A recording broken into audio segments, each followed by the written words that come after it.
Good morning all of you. आधुनिक भारतीय इतिहास के सीरीज को कंटिन्यू करेंगे। ये आधुनिक भारत से संबंधित 28 नंबर की क्लास है। प्रारंभ से शुरू किया था, हम लोगों ने 28 नंबर पर आ गए हैं। आज जो पढ़ेंगे यह आधुनिक भारत का टॉपिक है जनजातीय या आदिवासी विद्रोह। अब हमने पिछली क्लासों में ये पढ़ा था कि जनजातीय या आदिवासी विद्रोह किन कारणों से हुए थे और संथाल विद्रोह के विषय में पढ़ा था। ये पहली क्लास में हम लोगों ने संथाल विद्रोह और कुछ अन्य विद्रोहों के विषय में पढ़ा था। ये आदिवासी विद्रोह से संबंधित दूसरी क्लास है। आज हम इसको इस तरह से पढ़ेंगे कि पीजीटी, टीजीटी, यूजीसी नेट या पीसीएस एग्जामों में, यूपीएससी के प्रीलिम्स एग्जामों में यहां से जो प्रश्न पूछे जाएं वो प्रश्न आप जो है आसानी से कर सके और यहां से पूछे गए कोई भी किसी भी प्रतियोगी परीक्षाओं में जो प्रश्न हैं वो आपसे नहीं छूटे। इसी तकनीक से इसे पढ़ेंगे क्योंकि बहुत सारे बच्चों का ये सवाल होता है कि सर इतिहास पढ़ते हैं लेकिन वो याद नहीं हो पाता है। आज हम उस तकनीक से इसे पढ़ने का प्रयास कर रहे हैं कि एक भी ज्यादातर आपको याद करने की जरूरत नहीं पड़े, ये स्वयं आपको याद होने लगे। इसको इस तरीके से पढ़ेंगे। देखें कि ये है खोंड विद्रोह, ठीक है। खोंड विद्रोह कब हुआ, यहां से प्रश्न पूछे जाते हैं। खोंड विद्रोह हुआ कब, तो 1837 से लेकर 1856 के बीच जो है यह खोंड विद्रोह हुआ। अब प्रश्न यह पूछा जाता है यहां से दूसरी तरह से कि खोंड विद्रोह का क्षेत्र कहां था। तो खोंड विद्रोह का जो क्षेत्र था वह तमिलनाडु, यहां कहां से था, ये भारत आप देख रहे हैं, तो भारत के दक्षिण में एक तमिलनाडु का प्रदेश है। तो तमिलनाडु से लेकर ये पश्चिम बंगाल, यहां पर एक पश्चिम बंगाल है, तो पश्चिम बंगाल के क्षेत्रों तक, ये मध्य भारत वाले क्षेत्र में भी यह विद्रोह फैला। और इस विद्रोह का फैलाव पहाड़ी क्षेत्रों में हुआ। क्यों हुआ पहाड़ी क्षेत्रों में, तो इस क्षेत्र में खोंड जनजाति, खोंड आदिवासी जाति, ये कहां रहते थे, तो ये रहते थे पहाड़ी क्षेत्रों में। खोंड कहां बसते थे, पहाड़ी, तमिलनाडु से लेकर पश्चिम बंगाल तक और मध्य भारत की सभी पहाड़ी क्षेत्रों में खोंड जनजाति थी। और जहां जहां ये खोंड जनजाति थी उस सभी जगहों पर इन लोगों ने विद्रोह किया। क्लियर हुआ। अब विद्रोह के कारण क्या थे, पिछले क्लासों में जब हम आदिवासी विद्रोह पढ़ रहे थे तो उसमें आदिवासी विद्रोह के कुछ कॉमन कारण पढ़े थे, जैसे ईसाई मिशनरियों का प्रवेश, लगान व्यवस्था का परिवर्तित किया जाना सरकार द्वारा, जमींदारों और साहूकारों का आदिवासी समाज में प्रवेश, इन दिक्कुओं का प्रवेश, इन सभी के फलस्वरूप आदिवासियों की स्वतंत्रता को प्रतिबंधित करने का प्रयास ब्रिटिश सरकार द्वारा, ये सभी मूलभूत कारण थे इस आदिवासी विद्रोह के। तो खोंड विद्रोह के भी ये कारण थे। अब देखें कुछ इसके विशेष कारण। तो खोंडों में एक व्यवस्था थी मानव बलि, जिसे मरही प्रथा कहते थे। इस मरही प्रथा को सरकार ने कानून बनाकर प्रतिबंधित कर दिया। क्या किया, बंद कर दिया। अब इस मरही व्यवस्था यानी कि अपने देवता को प्रसन्न करने के लिए खोंड जाति के लोग एक मनुष्य की बलि देते थे और इस बलि व्यवस्था को सरकार ने कानून बनाकर प्रतिबंधित कर दिया। इससे आदिवासी काफी नाराज होने लगे और उन्हें लगने लगा कि यह ब्रिटिश हुकूमत जो है हमारे दैनिक जीवन, हमारे समाज में, हमारे रहन सहन में, हमारी संस्कृति में हस्तक्षेप कर रही है, हमारे अस्तित्व, हमारी संस्कृति सभ्यता को मिटा देना चाहती थे। इसलिए खोंड अब ब्रिटिश हुकूमत के खिलाफ विद्रोह करने के लिए तैयार हैं। अब देखिए नई कर नीति, आप जान ही रहे हैं सभी की मूलभूत कारण थे। नई कर नीति के तहत ब्रिटिश सरकार ने आदिवासी क्षेत्रों में नए जमींदारों और साहूकारों की नियुक्ति की और एक वन नीति लागू किया और आदिवासियों से टैक्स वसूलना शुरू कर दिया। इससे आदिवासी काफी नाराज थे क्योंकि आदिवासियों का मानना था कि वन जो है उनकी अपनी संपत्ति है और वो जैसे चाहे इसका उपयोग कर सकते हैं। लेकिन सरकार वन कानून लाकर उनके चारागाहों को प्रतिबंधित करने लगी।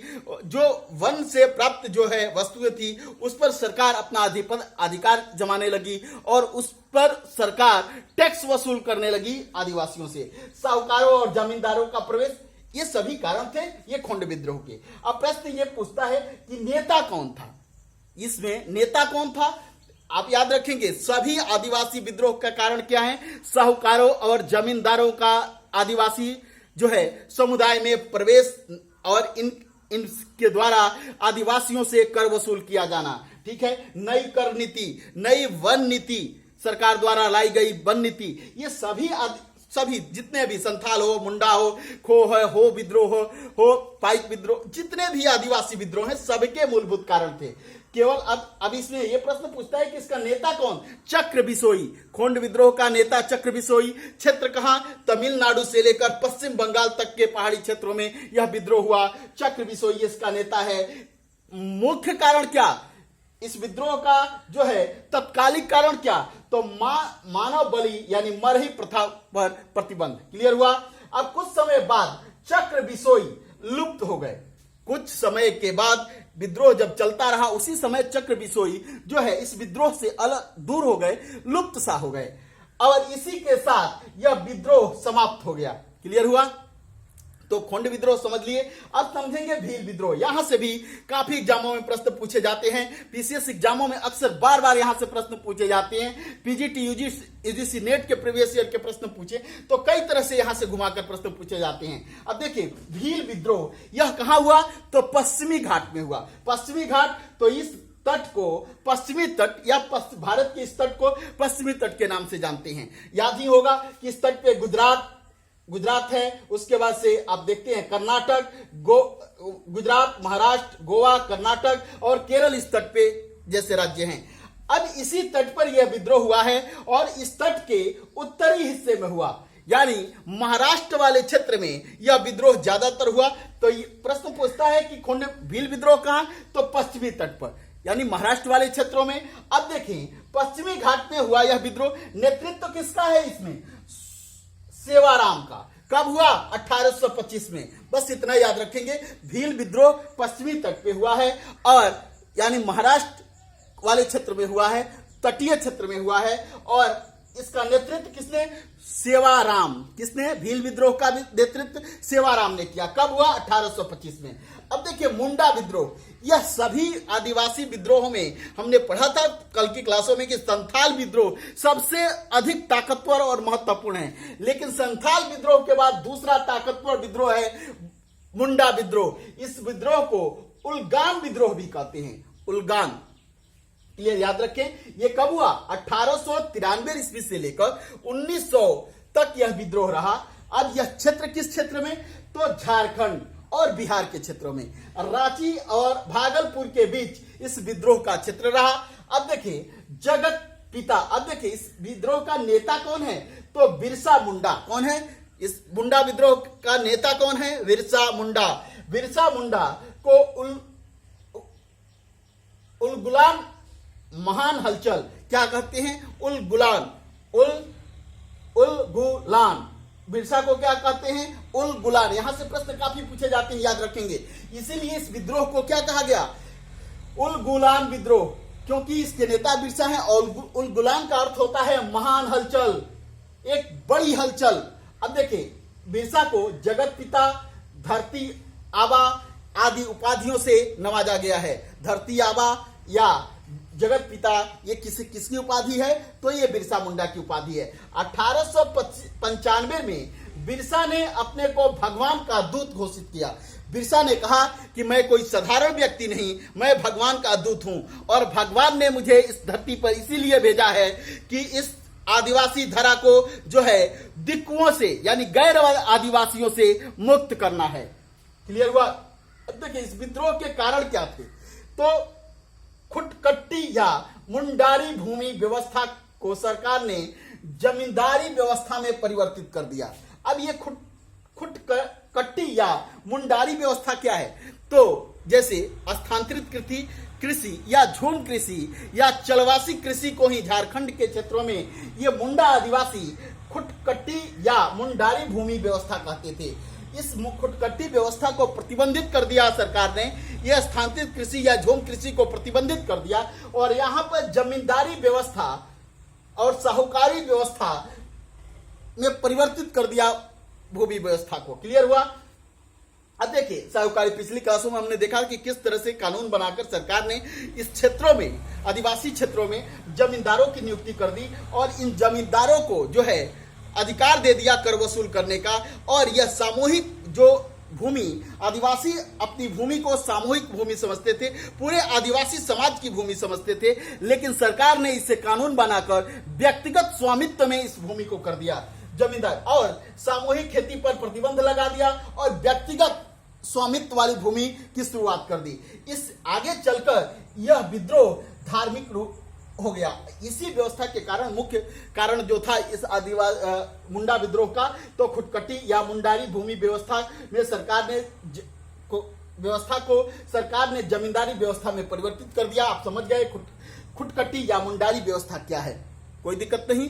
अब आगे चलकर यह प्रारंभ में तो यह एक तरह से राजनीतिक विद्रोह था, भू राजस्व से संबंधित विद्रोह था, आर्थिक विद्रोह था, लेकिन आगे चलकर यह धार्मिक विद्रोह में परिवर्तित हो गया।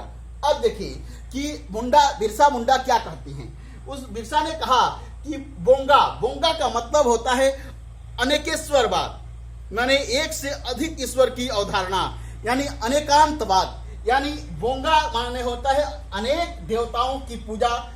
बोंगा में क्या होता है कि अनेक देवता, बोंगा मीन्स अनेक देवताओं की पूजा, ठीक है।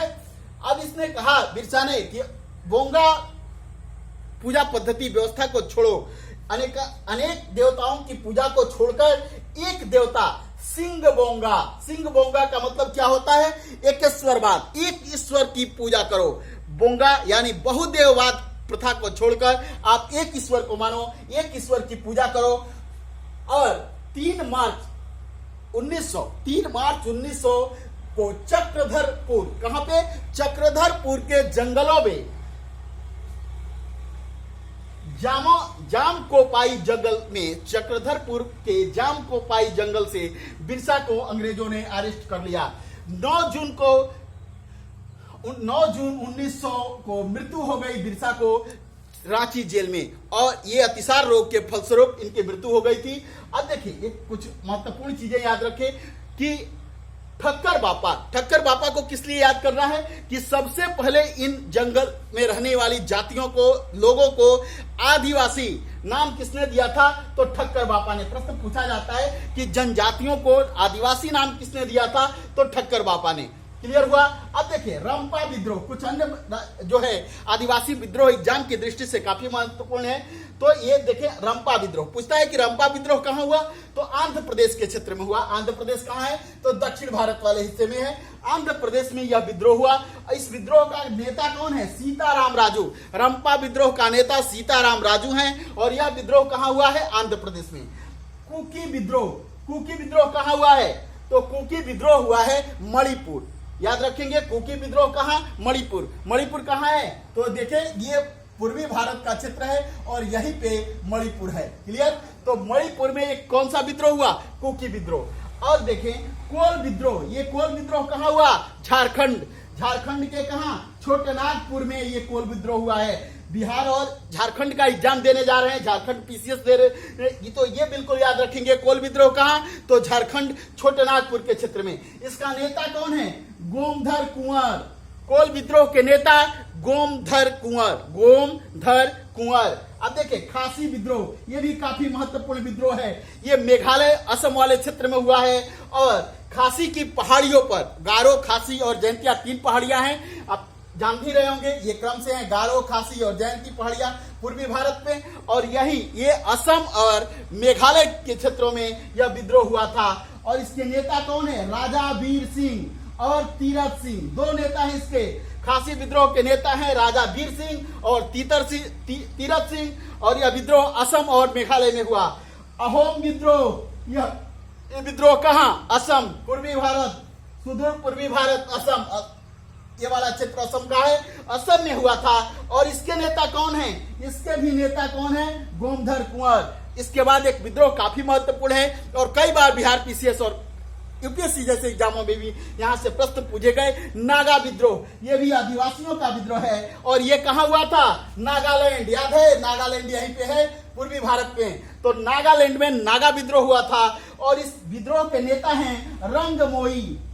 अब रंगमोई को जब फांसी दे दी गई, उसके बाद 1931 ईस्वी में गोंडिन लियू, याद रखेंगे, गैडीन लियू रानी की उपाधि से इन्हें नवाजा जाएगा। ये महिला हैं गैडीन लियू को ने नागा विद्रोह का नेतृत्व किया।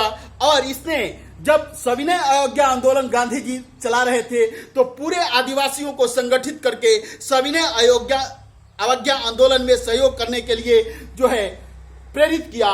और इसी प्रेरणा के फलस्वरूप जब भारत आजाद हो गया तो जवाहरलाल नेहरू ने इन्हें गैडीन लियू को जो है रानी की उपाधि दी थी। यहां से प्रश्न पूछा जाता है कि रानी की उपाधि किस आदिवासी महिला को जो है जवाहरलाल नेहरू ने दिया था, तो गैडीन लियू। यह प्रश्न पूछा जाता है कि गैडीन लियू का संबंध किस आदिवासी विद्रोह से है, तो नागा विद्रोह से है। या यहां से प्रश्न इस तरह से पूछे जाते हैं कि गैडीन लियू का संबंध जो है किस क्षेत्र से है, तो नागालैंड से है।